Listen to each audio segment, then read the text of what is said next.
I'm Jeff Biggs, the host of the Cowboys Squad Show, and there's no bye for the Cowboys. I'm Marcus Mosher, and I'm very excited that the bye week is here. I'm Landon McCool, and unfortunately, I didn't get traded, and I'm still a Cowboys fan.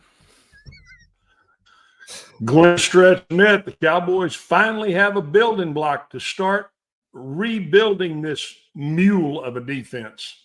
How about them Cowboys? It's the Cowboys Squad. Everything Dallas Cowboys every week. Covering all the big hits and game-changing plays from America's team the way only the Locked On Podcast Network can. Get ready and squad up. It's the Cowboys Squad Show, starting now. And welcome to another edition of the Cowboys Squad Show. Today's episode brought to you by FanDuel. Right now, new customers can bet just $5, and if your bet wins, you'll get $300 in bonus bets to use across the app. We are joined, as always, by the two co-hosts of the daily Locked On Cowboys podcast, Marcus Mosher and Landon McCool, and, of course, the one and only former Cowboys coach, Glenn Stretch Smith. As I said, it is the bye week for the Cowboys, but as you know, there's no bye week ever. There's no week off. We did a whole off season of shows every week, so there's no off week for the Cowboys, but a lot to talk to tonight. We are going to cover everything, the very latest with the team on and off the field, final thoughts on Monday night's Cardinals sin, and we'll look ahead to what's in store for the Cowboys after this bye week here in week 10. But guys, gonna change it up a little bit. Normally we kind of dissect the loss, but I thought, you know what? Let's put that on the back burner for a few minutes. Want to start with the two of you. Trade deadline, we knew it was coming. You both said, 90% chance you thought they would make a move. Well, they not only made a move, they made two of them. Not one trade, but two trades. Lots of criticism on the outside. But for the two of you, let's talk about these two deals. Logan Wilson from the Bengals for a 7th-round pick, and the big one, Quinnen Williams from the Jets for Mozzie Smith, 2026 2nd-round pick, and one of the 2027 1st-round picks. The floor. So Jeff, I'll start with the Logan Wilson trade because that was the first one that happened. It's a 7th-round pick, so you can't get upset about any 7th-round pick trade that ever happens. I think the thing here is the Cowboys were looking for baseline linebacker play because if you watch that Monday Night Football game, and we'll get into it in a little bit, they weren't getting that. They were getting very poor linebacker play, and it's hard to evaluate a defense when your play is that bad at the second level. Logan Wilson has not played particularly well this year. He's been in and out of the starting lineup for the Bengals, but he is somebody that knows where he's supposed to be. He knows what it is to play good defense. He can cover. He can drop in zones. He's not the most athletic guy, but the Cowboys have guys that are athletic at the linebacker room right now, and it doesn't matter. So listen, it's a half-season rental, and if it goes really well, you can keep him in 2026, and maybe you pair him with DeMarvion Overshown. And if it goes poorly, you cut him. No big loss. It's a 7th-round pick. Yeah, this is a position that the Cowboys clearly were targeting. And look, I think for me, I'm just happy that they recognize they had a problem here, because and I think even Schottenheimer in the press conference after the trade was announced talked about, from a question from Patrick Walker, talked about the fact that this was going to be snaps kind of taken away from some of the more veteran guys. Like this is going to be Murray who's going to be taking a step back specifically for this, and we're still going to see Leafau in there. And I think that's was the headline to me is thank God the Cowboys recognized that Murray was a problem, right? And that they needed to replace him. I think for what you're getting is like Marcus said, not a huge cost. A 7th-round pick is basically nothing. I think what it does is that it raises the floor and creates a nice floor for your linebacker group.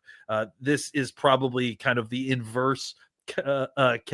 I almost said it again. I almost said Kyler Murray, Marcus. It's the inverse Kenneth Murray, right? Where you have a guy that isn't quite the athlete that maybe some of the other guys on the team, but he knows where he's supposed to be. He's good in coverage. He's solid in his technique. We'd like them to tackle a little bit more consistently, but I think outside of that, he's going to be a guy that, especially when you combine like with Overshown, is just going to hopefully create a floor for the linebacker group that it feels like you just haven't had with the group that's in there now. Yeah, I mean, this is a guy that Cincinnati's demoted, new defensive coordinator, and Al Golden. Obviously, they're as bad as the Cowboys. He probably wants his guys in there that maybe are a little more accustomed to whatever his system is, what he did at Notre Dame. There's so many little variables here that I don't think you really know. But for a 7th round pick, normally the 7th round pick doesn't even make the team. No. So this is a guy that, he's going to come in and I think be serviceable with DeMarvion Overshown. And you just try to take your pinky finger up and you try to hit the reset button and see if you can get something out of these guys. For whatever reason, Kenneth Murray, they're not hearing whatever's coming out of Matt Eberflus's meeting. I mean, they're obviously not on the same page, and so give yourself a chance to hit the reset button and see what you have. And Jeff, real quick, I think the difference between trading for Kenneth Murray versus Logan Wilson is Kenneth Murray's never been a good linebacker in the NFL. You've been betting on the trades, right? You're hoping that with Matt Eberflus, it would work out. With Logan Wilson, that's not true. Logan Wilson has been a really good linebacker. He was maybe the best player on a Super Bowl contending team with the Bengals. You're just hoping that you can get back to 85, 90% of that player. And I think with a better front ahead of him, which we'll talk about it in a second, maybe you can. So that, to me, there is a big difference between those two linebacker traits. And just a plain misevaluation with the Kenneth Murray thing. I like, we talked about it at the time. This guy has been what he has been since he's been in the league. I'll take my chances on a guy that's getting older that at least one point was playing solid football. All right. Well, and you bring up a great point too, Marcus. We forget how good Logan was not too long ago. So hopefully that change of scenery will do good and he'll be able to kind of get rejuvenated here with the Cowboys. All right. So the other big move, Quinnen Williams, a guy that I really, really like a lot. I mean, he's a stud, a guy that I've liked for like a lot of people. But what do you think of his fit here with this defense and this team? Well, I mean, I could start. I have a hard time imagining him being a bad fit anywhere because he's the type of player that you can do whatever you want him to do. He's an awesome pass rusher. I believe he's number 1 right now in pass rush win rate, according to ESPN. If you look at his run defense abilities, the highest graded run defender right now by Pro Football Focus. He's got size. He's got quickness. He plays really hard. He is a great fit for a team that needs a cornerstone player. He's going to be the best player on this defense right away. And I fully expect him to make Osa Odighizuwa and Kenny Clark look better. You're going to have fewer double teams on the outside. So guys like Dante Fowler and Donovan Ezeraku should look significantly better. These type of guys just aren't available really ever, in free agency or trades. That's why you had to pay so much to get him.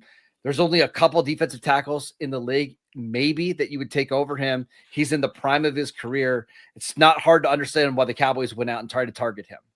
Yeah, he's a gravity guy. He's maybe not to the extent that Parsons is, but he's another one of these guys that offensive coordinators have to account for. And he will provide the gravity of his talent will provide for the guys around him, just like Marcus was talking about, for Fowler, for Ezeraku, for Odighizuwa, for Kenny Clark. They're all going to get a lot more single teams than they had been previously because everyone's going to have to be concerned with Quinnen Williams.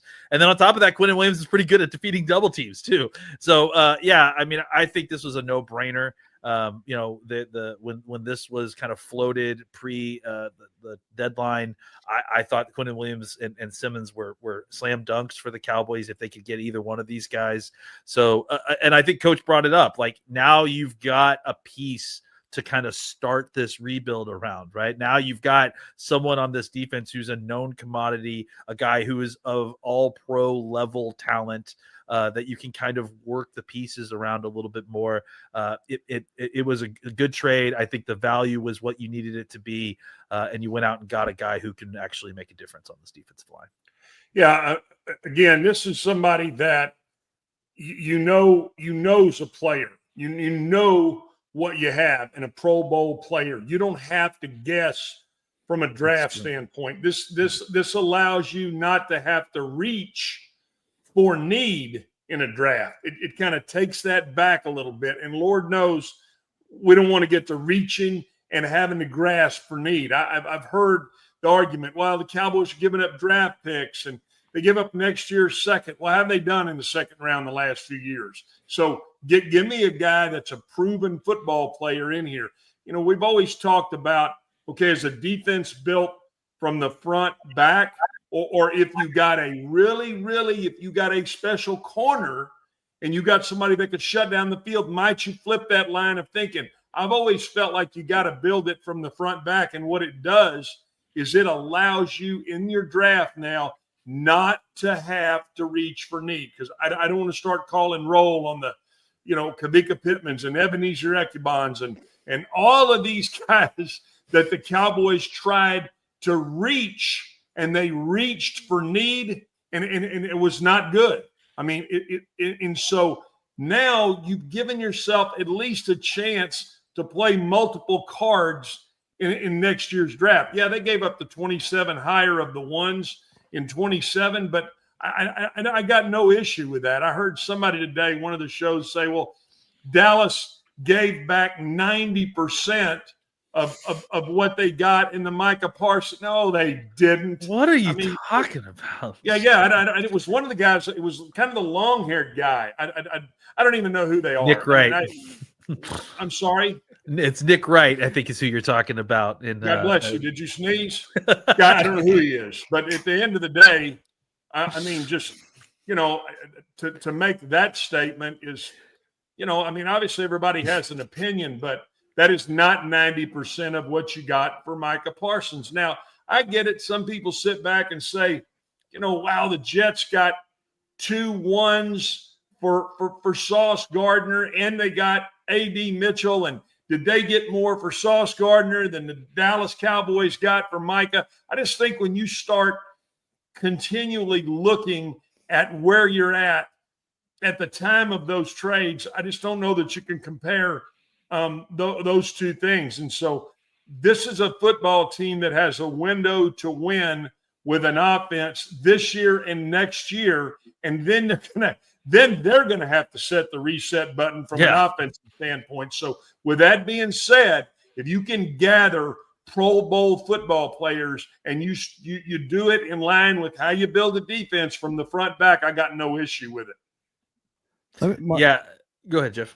I was just gonna ask the two of you, Marcus and Landon, because your show is different every single day. In all objectivity, why so much criticism though? Why? I mean, it's been brutal. I'm laughing because literally Marcus and I, before this pod, just to peel the curtain back a little bit, Marcus and I literally just decided that we're gonna do an entire show based on the frankly outrageous pushback on some of this Quincy Williams. I mean, it's crazy to me. And honestly, like, I think we can all agree or disagree on the value. I think it's safe to maybe I wouldn't have given up this, or maybe it's a slight overpay, right? But the people that are acting absolutely incredulous about the Cowboys trading a first-round pick, not even this year's first-round pick, a next year's first-round pick for a pretty generational defensive tackle, a position that, and this was the other thing I was going to bring up, there's not even a guarantee that one of these types of players is in every draft, right? Like a pass rushing both ways defensive tackle, like those don't come every single draft, for God's sake. So yeah, there's an opportunity cost that the Cowboys also paid for here with this trade. But to kind of go back to what you're saying, I really do feel like people have lost their mind when they are saying seriously, when they're saying, I saw one guy from ESPN who gave the trade an F. Yeah. An F? Like, are you serious? Like, the Micah Parsons trade happened a few months ago, just in case you guys are looking for an F trade or something. But I mean, like, the idea that like people are anything more than the standard deviation away from the neutral on this is ridiculous, because it's a very straightforward trade. And if you have concerns about the timeline of things or how this lines up with the Cowboys, like Coach just laid it out. All you have to do is do a very surface level dive on over the cap, and see what the Cowboys cap situation is, and see the window that they have placed for themselves. And Quinnen Williams fits quite snugly into that window. So to me, this actually makes a lot of sense. I understand that everyone is trying to make fetch happen with everything that the Jerry Jones does is dumb and stupid, but that doesn't help anybody by just kind of poo-pooing every single thing that Jerry does. We have to be critical and actually evaluate these situations on a case-by-case basis. And if you're looking at this Quinnen Williams thing and you think this is a terrible, terrible mistake the Cowboys have made, I question your knowledge of what's actually going on at the start right now. Yeah, but I mean, don't you think it's people kind of getting at Jerry because he calls himself a carnival barker, whatever else? And look, Stephen A. Smith. I mean, you're setting yourself up for that. So now it becomes, now we're verbal WWE wrestling. It's not, you're not wrong. It's like you've got the guy go, oh yeah, if I get my hands on Jerry Jones, I'm gonna, it's like it's so ridiculous how carnival barking ESPN has gotten. It's like they're responding to Jerry's Jerryisms with their own Jerryisms at this point. I just enjoyed that whole segment. We got a Mean Girls reference from Landon, and then going back to my childhood with Ebenezer Ekubon. I think I was 8 when the Cowboys drafted Ekubon. My dad was trying to talk me into the pick, so it's a good start, Jeff. You're gonna miss Mozzie Smith. Where are we gonna miss him? We wouldn't notice that he was gone at this point. All right. Well, we come back. I have two final questions, and then we'll move on. But I think they're important, and I really want to get your input on the trade and kind of the fallout from the trade. We'll do that when we come back. Great to be with you on this Wednesday night. It's the bye week for the Cowboys, but not for the Cowboys Squad Show. All right. I want to talk to you about FanDuel because, as you know, it is that time of the year for FanDuel, and the NBA is back, and there's no better place to get in on the action than FanDuel, the official sports betting partner of the NBA. Even if you miss the start of the game or you want to ride the hot hand, FanDuel has live bets on everything from who will score next to fourth quarter comebacks. Plus, you can even combine your live bets into a same game parlay for a shot at a bigger payout. It keeps every game exciting, especially when your team's making that late push. So right now, FanDuel is giving new customers $300 in bonus bets when your first $5 bet wins. So head to FanDuel.com to sign up and play your game with FanDuel, the official sports betting partner of the NBA. All right, welcome back to the Cowboys Squad Show, along with Marcus Mosher, Landon McCool, and former Cowboys coach Glenn Stretch Smith. We're talking about the two Cowboys trades that were made.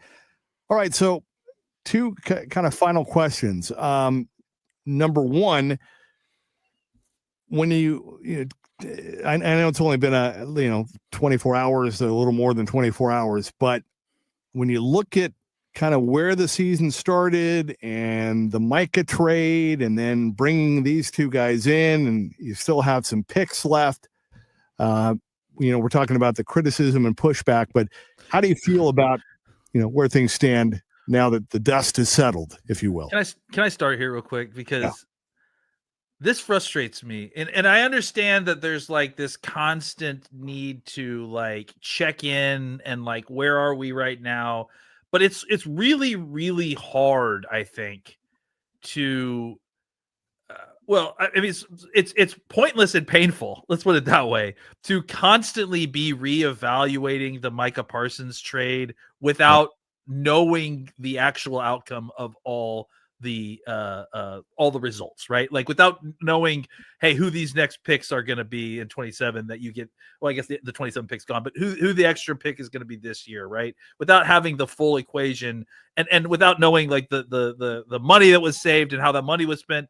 It's not that I don't think that we should be evaluating the Parsons trade. I think, you can evaluate it at certain points, but this kind of constant rehashing of the Parsons trade to me, it's not beneficial. And it certainly doesn't help quantify how good this current trade is. Okay.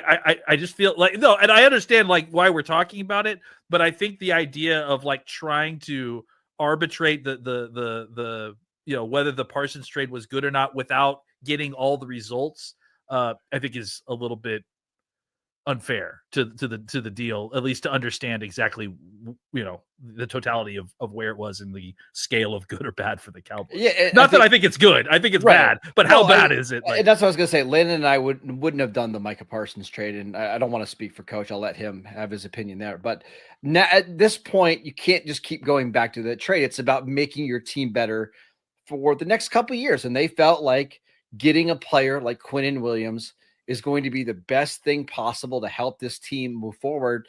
And I have a hard time disagreeing because this player is so rare. I was thinking about the Browns who just drafted Mason Graham at pick number 5, and Browns fans are hoping and wishing that 2 years down the line, he can eventually become Quinnen Williams, right? Like that's the hope, is that he can become that player. He was taken at 5 overall. Most classes don't even have a player as good as Mason Graham. So I totally get it. The other thing here that I think is fascinating is I was sitting at a restaurant today having a Permane sandwich. Coach, have you ever had a Permane Brothers sandwich before? It's got the French fries inside of it, the coleslaw. It's a Pittsburgh thing. Man, famous sandwich. We'll have you come up here sometime in the snow, and you'll love it. Count me in July. Okay. We'll never make it. And I was watching a segment from a certain 4-letter network, and they were making the argument, why not just do this trade in the offseason? Why do it now? You're 3-5-1. And my point is like, why not do it right now? You want to get him in the building, get him used to, playing in Dallas, get him used to playing next to Osa Digizua.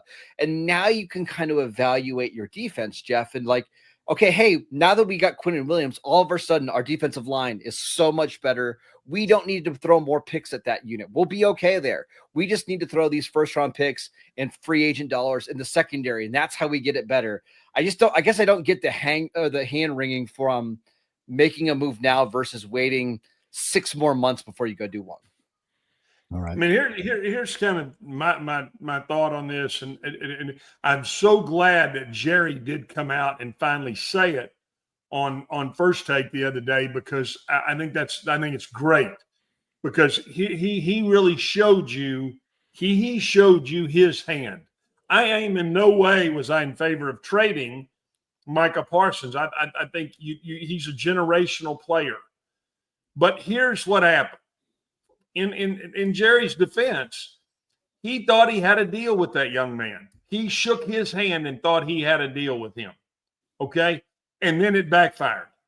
All right? And then the agent wanted this. And then TJ Watt got paid. And then there were other little variables that came into it. And then Jerry was like, I'm going to step back from this, and maybe, we just have him play on the franchise tag, whatever the scenario it was there.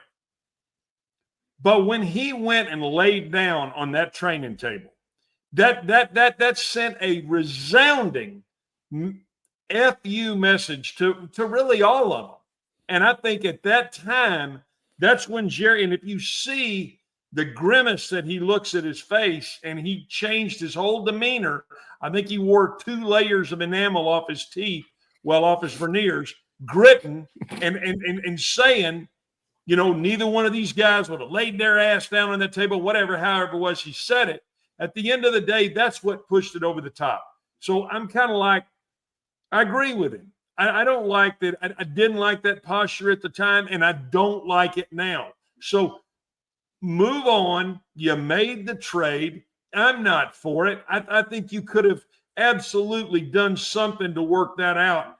But there are other variables in this scenario. Now you got to move on. I mean, it is time to move on. And I think it's going to be hard to, because you're going to see Micah Parsons wreak havoc for 5 or 6 years. He's going to show you what kind of player he could have been. But I just think now we're past that. Now let's go rebuild this football team. Let's deal with where we're at today on the 5th of November. You know, Coach, you always say losing is contagious, just like winning is contagious. And I agree with something you said, Marcus, earlier. I think greatness is contagious. I've my whole adult life, my whole career, obviously we all love star players, right? And I think it's a star driven leagues. And so to me, I think anytime you can add a superstar or a star player, that can only have a positive effect on the rest of your team. And so I'm looking forward to that. But with that said, what realistically, without getting ahead of ourselves, what can this do? The defense can't get much worse, right? Although I thought they did play. We've said that before, and it didn't work out that way. I feel bad for Logan Wilson. He goes from the 32nd ranked defense in the NFL all the way up to the 31st ranked, and it might actually feel like a big improvement. I don't want to talk about the record so much because they play some really quality teams coming up, and I think they could play some awesome games and still come up a little short where we still feel encouraged. I think adding someone like Quinnen, not only do you improve the defensive tackle spot, I think he's got some kind of force multiplier where he's going to make other players on the defense better. Maybe you don't have to blitz as often. Maybe you get to more second and longs, third and longs, because he is a really good run defender. I just think it can't overstate enough how much having a player like him can have an impact on your defense. Is he Micah Parsons? No. But, man, he's going to be, from down in and down out, one of the best players that they've had over the last decade. And honestly, he's probably the best defensive tackle they've had since Leroy Glover. And that's saying something. This is a franchise that has desperately needed a player like this. And now you get him in the prime of his career, under contract for the next 2.5 years. Should be a lot of fun to watch. How dare you forget about those 3 games of David Irving, Marcus? I know that Tampa Bay game on Sunday Night Football was a lot of fun. Yeah, I mean, look, I think you get him in here. Look, first of all, you get him in here so you can win some games. Like, I mean, I don't even care about I do care about, but like making the playoffs, whatever. Like, I just want to win some more games. Like, I don't want to watch these games that where we're just being absolutely brutalized on defense. So, you get him in here to learn the playbook. You get him in here to learn what it's like to be in Dallas. You get him in here so that you can kind of help him acclimate to what you want to do and then learn how you want to build your defense around him. But you get him in here to win some football games. And again, you don't have to be making the playoffs, but if you can get in here and just kind of steal some games here and there because your defense is playing a little bit better, maybe it inspires your offense. Maybe Philadelphia collapses like they have before, and suddenly you got a window again, against all odds, right? Well, and Landon, real quick, one of the things, if you listen to the Quinnen Williams interview that he did today with the Cowboys media, you could just hear in his voice how exhausted he was from losing in New York. Yeah. And we talk a lot about how much we want draft picks and how fans, sometimes you're rooting to get the higher pick.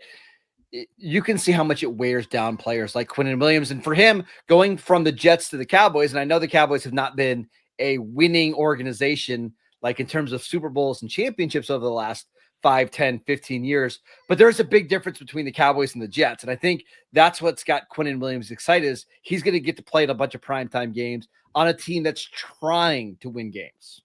Yeah. Consistently winning, at least. Yeah, again, guys, there's a lot of difference in playing for the Dallas Cowboys and for the New York Jets. I don't care what anybody says, and a lot of people don't like that, and that's okay. I mean, that's what makes it the way it is. I just right now, and I know you guys have heard me say this, and I really truly believe this. Your arrow is either going up or it's going down. Very seldom is it a flat. But very seldom, and I don't care if you're talking about getting yourself in shape when you're a little older in life like me, or you're trying to build a football team. That arrow needs to be turned in the right direction. That arrow needs to be turned up. And if you grade every day and you look at your life every day in that way, the question is, have you done something better today to get yourself, to get your football team, to get going the direction you want to go? Have you done that today? And if you're realistic, looking at this organization, there's no way that you can do anything except put the arrow going the right direction after this trade and after making your defense better. Well done. Preach, Coach. I love it. You're awesome. I wish you'd and be that positive with me when you call me. You're always just yelling at me. No, but I think just to add to that, as you guys know, over the course of a long season, right? I mean, the good teams get better, they improve, they grow, they get stronger, they win, they try to get better and prepared for a playoff run. So I'm with you. I'm really excited to see how they come out of the bye. Hopefully, maybe this will give the team kind of a reboot, a reboost, if you will, after a couple of tough losses. And, they can start their second half with a win on the road and try to get this thing going and stay in the wild card race. Well, and I think that's the other point. I mean, you're at the halfway point here. You're at the bye week. You're 3-5-1. Your defense is a damn jalopy. It can't even get around the corner to go to the front gate. The hell with getting to the racetrack. And so, what are you going to do from a self-scout look at your football team, and how are you going to get this thing to where you can streamline it better? Because, I can just tell you from an analyst standpoint, I don't like what's going on defensively. And not only do I don't like anything. I don't like the leverage they play with. I don't like the head position they play with. I don't like the first step off the football. I don't like nothing. Okay, so how are we going, again, to get this going the right direction? We can sit here and talk about coaching, players. You have to take a hard look at the midway point and say, what are we going to do right here in order to move this needle? I just keep saying the same thing, but you got to look at it and say, where are we today as a 3-5-1 just booty butt defense? You got to try to make that better. And if you don't think that, then I don't know what you're looking at after what we just seen the last 2 days. Well said. All right. With that said, when we come back, we're gonna just spend a couple minutes looking back at Monday night. Got to move on, but I think we need to kind of look at that and talk about where they go from here with the Raiders coming up a week from Monday. So we'll do that when we come back. This is the Cowboys Squad Show.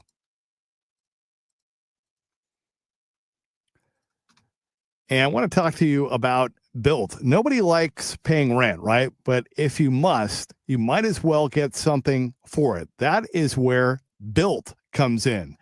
Built is changing the game by turning your rent payment into real rewards you can actually use. Now, when you pay rent through Built, B-I-L-T, you earn flexible points that can be redeemed toward hundreds of hotels and airlines, a future rent payment, and your next Lyft ride, and more. But Built isn't just about rent. It's about rewarding you around your entire neighborhood.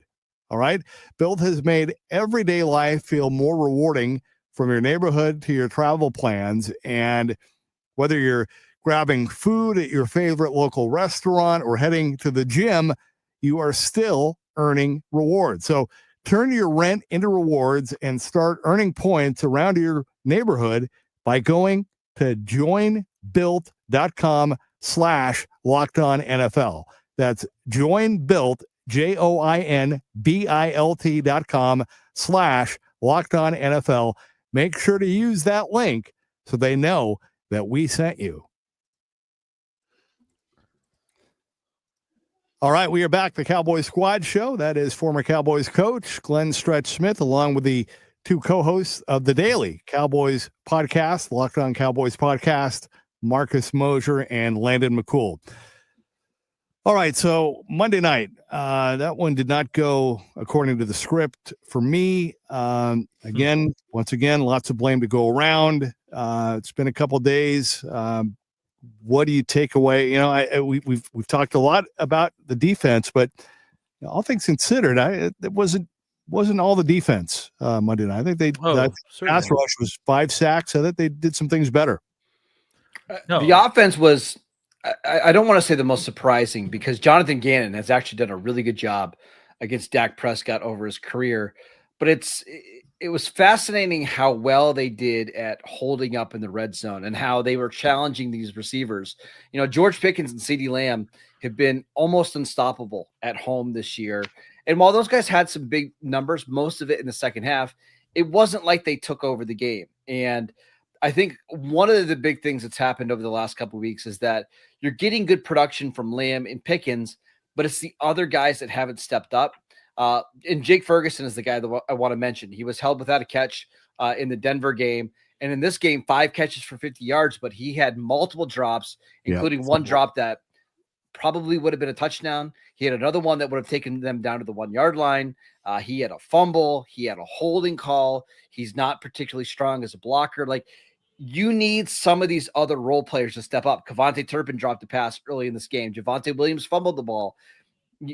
This wasn't the case earlier in the year. These guys were making a bunch of plays, and now we're starting to fall back into not being able to trust basically anybody outside of Dak, CeeDee, and Pickens. Yeah. On top of that, the offensive line didn't play well. I think that you saw good run blocking when they had the opportunity, but when they had the chance, when they were taken out of a neutral game script and they were forced to throw the football, that's when you started to see the tackles really struggle to hold up in pass protection. And you saw Dak under duress a lot, which, you know, didn't help the situation with throwing the football. You saw it with, you know, some of the, like, I think about that throw to the sideline with CeeDee Lamb where he was up in the air. It seemed like forever waiting for the ball to come down because Dak couldn't quite get it all the way into it and to deliver a good toss to the side. You know, I think that this offense is elite when they are able to keep in a neutral game script, allow them to run the football, allow them to attack a defense, you know, in a variety of ways. But when they're forced to throw because they're behind and consistently have to pass protect when the pass rush they know is coming, when the pass rushers know that the pass is coming, I think that's when they've really struggled, and it feels like a lot of the magic that the offense has kind of gets seeped away. So, which is not a great thing when you've got a defense that is bleeding points on a regular basis. And I think what happened with the Arizona game is that plus a couple of bad calls that kind of didn't go their way at certain points put them into a negative game script very early in this game. And then their efforts to try to get out of the quicksand really kind of on offense really kind of sunk them deeper. And it just became a folly at a certain point. Here's my kind of take on the offensive line, and that is, here's the upside is they have a lot of depth. The downside is when they're not always playing together, it's hard to keep that kind of group kind of in unison, you know, as what's called 5 big dancing bears. I mean, where they're all stepping and they're all working in unison. They feel the pressure of one guy going away, and they know what they've got next to them in order to move and get that done. So the downside is then when your starters come back, it kind of takes a little time to get to working together. Here's the other thing. Dak Prescott has got to get to where he can understand if teams take away the home run, if teams don't let you push the ball into the middle of the field like he tried to do in Denver just before half, they don't allow you to run deep overs. They say, we're taking that part of the game away from you. He has to be and become patient enough to just continue to throw the comeback out there to Pickens. He could have thrown the comeback to Pickens all night long. all night long. Now, here's the flip side, is they're going to allow you to do that all the way down the field. And then when they get in the red zone, then they tighten the defense up. And then it's not as open. It's not as big a window. But you have to stay patient in those situations if teams don't allow you. And in Denver and Arizona both said, you're not hitting the home run on us. We're not going to allow you to do that. And I think that's the frustrating thing for me too, was then you get the ball down there, first drive, and you don't come away with points, which I think is really, really dumb. You've spent all this time building a efficient run game, and then you don't use it in the red zone. No, right? no, you're right. But I'm saying, I guess what I'm saying, Landon, is they can take that away from you, right? In so I just want to see a patient offense. And 100%. if you're going to build that running game, I'm concerned a little bit about Williams' workload. This is just me talking to you. No, throughout the year, I'm tired of his workload, and so I think if you build that running game around two backs, and you can yin and yang it, and you can keep doing that, eventually they'll come down and stop the run, and then you can hit the deep ball. But I don't think either Denver, I know they didn't. Well, just looking at the film, neither Denver nor Arizona were going to allow you the home run. That was out of question. And so either you start running the football, like you said, then you get them to bring the other guy in the box, then that gives you the chance to go over the top, or you stay patient and you take what they're giving you. Well, I think what I was talking about specifically, and I'm agreeing with you, Coach. I think what I thought was frustrating was specifically in the red zone. Like, they're winning the line of scrimmage a lot of times in this run game. Why aren't you pushing the issue when you're 3 yards out, right? I just feel they should like also stop doing it out of shotgun. Like if you're going to run the ball, get under center and run the ball. Yeah, get under center and you can move bodies. We've seen you move bodies. And look, like for what Coach is talking about, you're right. Teams are taking away the deep ball. Why did you bring in this run game? Why did you develop this run game? If not to get these defenses out of the shell coverages that are preventing the downfield pass. Leverage the run game when I think there's times when this team is trying to be aggressive, and I think that it's a great thing to have an aggressive quarterback who's willing to throw into tight windows at times, because that's the only way that you're going to consistently generate big plays in the NFL. But I also think that there's a point where, like Coach is saying, that you need to do the prudent thing. If they're giving you a comeback route if they're giving you 7 yards each time, and it allows you to march down the field because you can throw that out to Pickens over and over, take it. If you're averaging 6 yards a carry and you have the opportunity to run the football in the red zone, do it. Like I just feel like sometimes we've spent all this time making Dak's life easier, adding Pickens, adding a run game, giving him these options. It still feels like when things get tight that he still wants to solve the problem of his own accord instead of leveraging these tools that he has now on offense, which can help him. Well, one more thing. Here's the other thing as we head in here to this second half too, guys. I think Schoonmaker is a serviceable tight end. I want to see more span forward. I want to see his big ass setting the edge out there. I want to see him because I know he can block. I know he can get after. I want to see more of that. And now on the defensive side, here's the other thing. I want to see more. If Marshawn Nealon has not been healthy and he's now healthy, I need to see more of him. This second half, I need to see more of Houston. I need to see more Ezraku getting better every time. I need to see that so that I can evaluate where I'm at, along with, like you said, being able to run the football span forward will get after your ass. I mean, I would cut him loose out there. One more thing, Jeff, that I wanted to mention about the red zone offense. They are so talented on offense, but yet sometimes they make offense way too hard in the red zone. Like, Yeah. there's no reason to be trying to run, Jake Ferguson all the way across the formation and have him try to make a tough catch and then get up the field when you're 2 yards out. Like, you have George Pickens, who is the best red zone jump ball receiver in the league. No player's drawn more pass interference calls than George Pickens.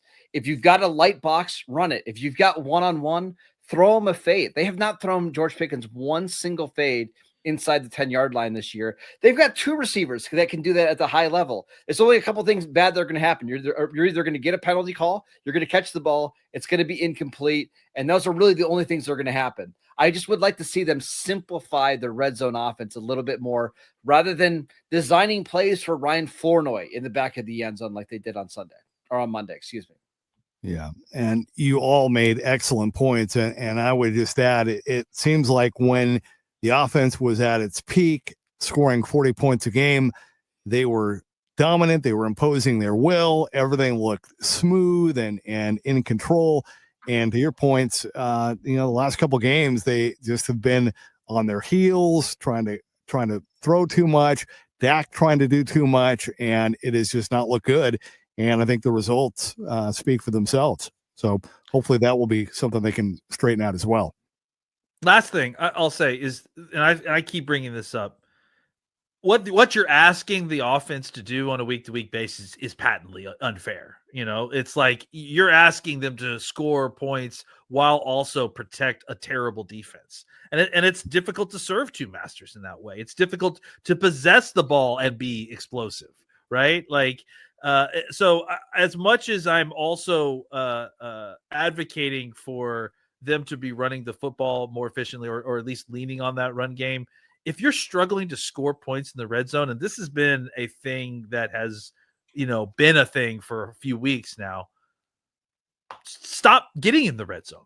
Take shots from the high red zone, right? Take shots from the 25-yard line to get into the end zone. If you want to be explosive, you don't have to just do it from your own 30. You can take shots from the 35-yard line and see if you can get into the end zone that way. Because to me, you have a higher rate of a higher floor than other teams when you take these shots a little bit further out, because you have a kicker who can make you right if things fall apart when you're outside the red zone. Leverage that and leverage it in such a way that you're taking more opportunities to be explosive from the high red zone just outside the red zone, so you don't even have to deal with the difficult defenses that you face inside the red zone. And final thing for me, with all that said, we gave a lot of praise to the play calling early on. Are you all in agreement, kind of thinking that, maybe they need to just calm down a little bit and just do it, run the ball? Shoddy needs to continue to develop. I think teams have figured out a little bit what he likes to do, and if they're attacking him, this is where he needs to show some growth as a play caller. I think that's true, but I also think, again, if there's any one person who's being put into the worst spot because of the defense, it's specifically the play caller, because of what's available on his menu. But I don't disagree. Shoddy needs to kind of continue to grow with this offense. Yeah, he's constantly looking for the perfect call, knowing they're fixing to come back and score. Yeah. Simple enough.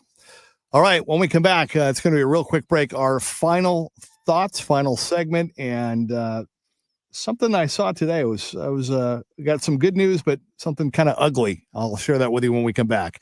This is the Cowboys Squad Show.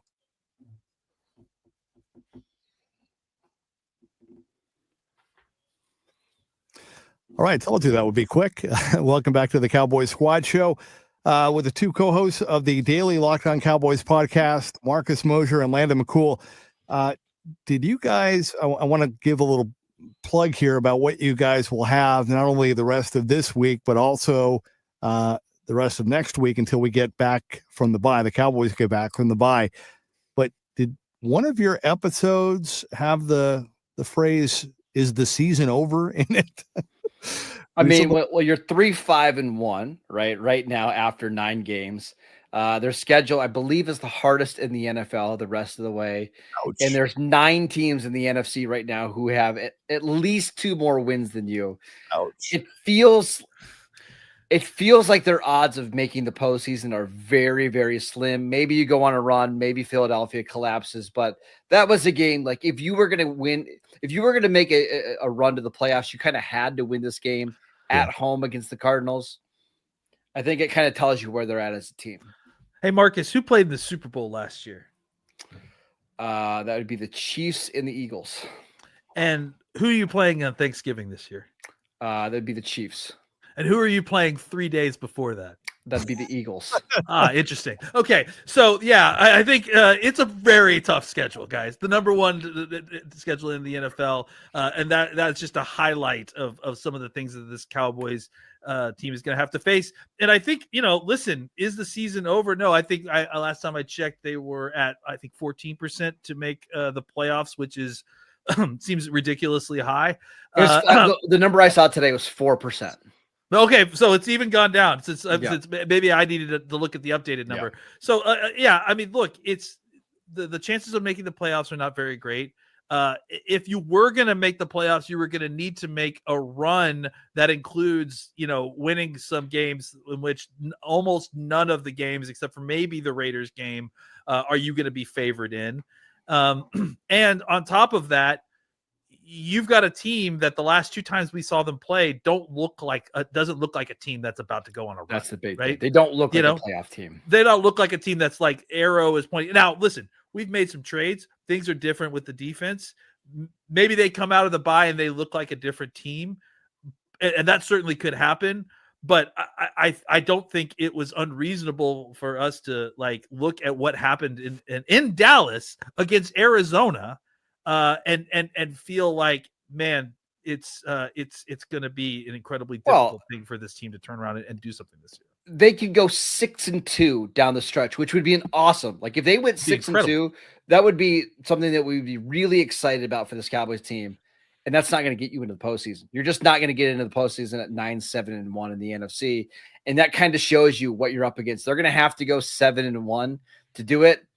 And with the Lions, the Eagles, the Chiefs, the Chargers, and probably the Raiders here in week 11, it's going to be tough.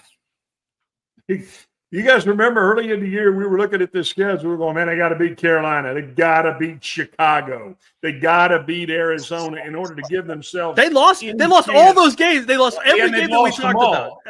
Right. So what is the question here? If what are we really talking about? They lost all of those games. Now headed into the toughest part of the schedule. And I mean, we're still trying to hit a. It ain't happening, Stretch. The impossible parlay. Is that what you're saying? Yeah. You're trying to go. Okay, I'm gonna do this Chisholm Bop math where I get on my knuckles, and I not only is it my fingers, my knuckles, it's on my toes, it's every, and I'm gonna figure out a percentage here. I mean, quit, please. Go beat the Raiders. And then let's see if you can figure out a way maybe to get to 500. And then, you've got something to at least talk about. To sit here and say, well, they got to beat. I mean, they've already showed you they can lose 3 of those games. We just want them to play better football. The record part almost doesn't matter anymore. It's they just need to show us that they can play better football than what they've been playing. And I'll even add it. Start with half of the football. Play better defense. I'll even add this. There's a question mark at the end of season over, right? So we're asking the question. I don't think it's outside the realm of possibility that this season is over. I think it's fair to ask the question, right? That could this season, as far as what the Cowboys we want them to accomplish coming into this year. I heard every single Cowboys fan go, it doesn't matter if you make the playoffs. What matters is making it to the NFC Championship game. What matters is going to the Super Bowl. Well, guys, if that's your standard, I have to tell you that I feel like the season is over at this point. So I don't think there's a Super Bowl team in Texas. You just got to figure out how to get the Texans defense and the Cowboys offense, piecemeal them together, and let's go play. That sounds like a trade. All right. Well, hey, I always say that the NFL is the no favorites league, so maybe they'll surprise us with some games down the stretch. We'll see. But what do you guys got coming up on the show? Yeah, so no crossover Thursday because obviously the Cowboys don't have a game unless we want to have Stretch replacing me as the host. That would be a fun crossover. But instead, we're going to continue to break down this Quinnen Williams trade on Thursday. We're going to discuss all the stupid narratives that are out there and why they're all wrong. We'll tell you what we expect from Quinnen Williams. We're going to continue to dive into some players that are going to have big roles in the second half of the year for the Cowboys. At least 5 defenders are going to be playing big parts on defense that we haven't heard much from in the first half of the year. So be on the lookout for that. All right. And one of them, I think, I don't want to steal any thunder, but one of them I think might be DeMarvion Overshown, who might be on the list. We heard is supposed to make his debut a week from Monday against the Raiders, which is great news. Can't wait for that.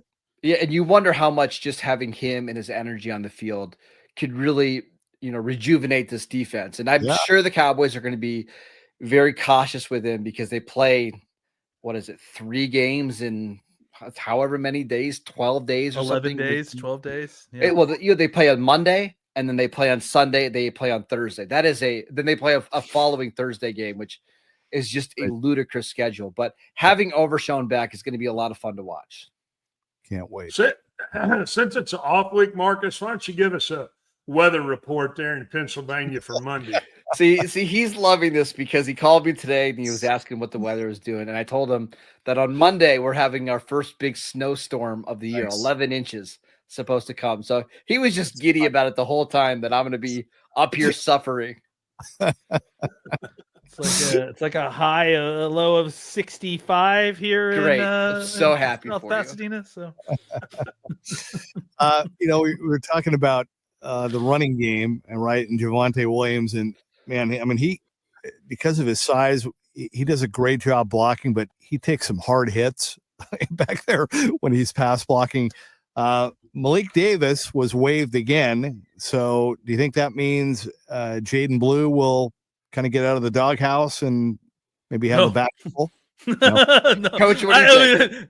That has to do with Blue. That has nothing to do with Malik Davis. I mean, I think Malik Davis is going to come back on the practice squad and take his call-ups, and then we're going to continue to see until Blue can. Yeah, I mean, I think Blue's still got some developing to do. Real quick, the Cowboys signed Hunter Lipke to an extension right before the season. We thought that was going to be a bigger role in the offense. He's had 6 touches. I was going to bring that up. I was going to bring that up in the red zone conversation because, Coach was talking about how Javonte Williams, he's worried about touches, and you're not wrong, Coach. But I also, the Cowboys signed Lipke to this deal, and I mean, why can't you give him the ball in the red zone? Or use a little bit more 2-back stuff and pound the ball up in some ISO stuff. So I don't know, man. I they need to use Lipke more. I obviously I'm a fullback homer, but they need to use him more. Coach, you're kind of quiet over there. I'm just thinking about that foot of snow you're gonna get. I just can't. It's like it doesn't resonate with me. I'll FaceTime you when it happens. I'll show you what the driveway. Well, I'm telling you, I will be sitting on the edge of my chair in anticipation of just watching it pound down there. No, I'm going to make my pregnant wife go out there and shovel it. So I'm in Don't here watching do film. that. Don't do that. Congratulations on that. Thank you. I guess that's the first time I've said that on the podcast. Yeah. There you go. Is that true? Is that the first time? Yeah, probably. That's fine. Yeah. Coach got it out of me. Nice. When's the due date, if you don't mind us asking? March 1st, so right during combine season. So I've already talked to my wife about what's the process going to be like if we're in the delivery room. How are we going to cover these 40s? We'll figure it out. I've got my tablet, my laptop. We'll be all right. I'm going to be FaceTiming with Marcus while his wife is holding the phone at him while she's in labor. Well, as soon as the baby comes out, we'll be doing the hand measurements and all that kind of stuff. That's right. Yeah, we'll be all right. Nice. Good stuff. All right. One little thing before we go. Not even really worth mentioning. I'm kind of disappointed. Draymond Green calling Dak a bum. I mean, come on. I love Draymond being outspoken, and I don't hope he didn't mean it, in a real malicious way, but come on. He's better than that. He's probably not better than that, but that's okay. That's the Lakers side of me coming out, the Laker homerism. So Draymond Green has been carried for a long time there in Golden State. Be thankful for what your teammates have done, Draymond, and maybe stick to basketball. All right. Yeah, I got no comment on Draymond Green. I got you. It shows you though the Cowboys are front and center for a lot of people. You know, That's right.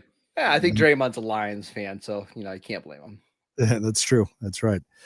All right, guys. Well, enjoy the rest of the week and the weekend off, if you will. Watch football without the Cowboys, and we'll do it again next week. We'll kind of look ahead. We'll be back together looking ahead for the Monday night matchup against the Raiders. But again, be sure and check out Marcus and Landon for the daily Locked On Cowboys podcast. Catch the coach on TV.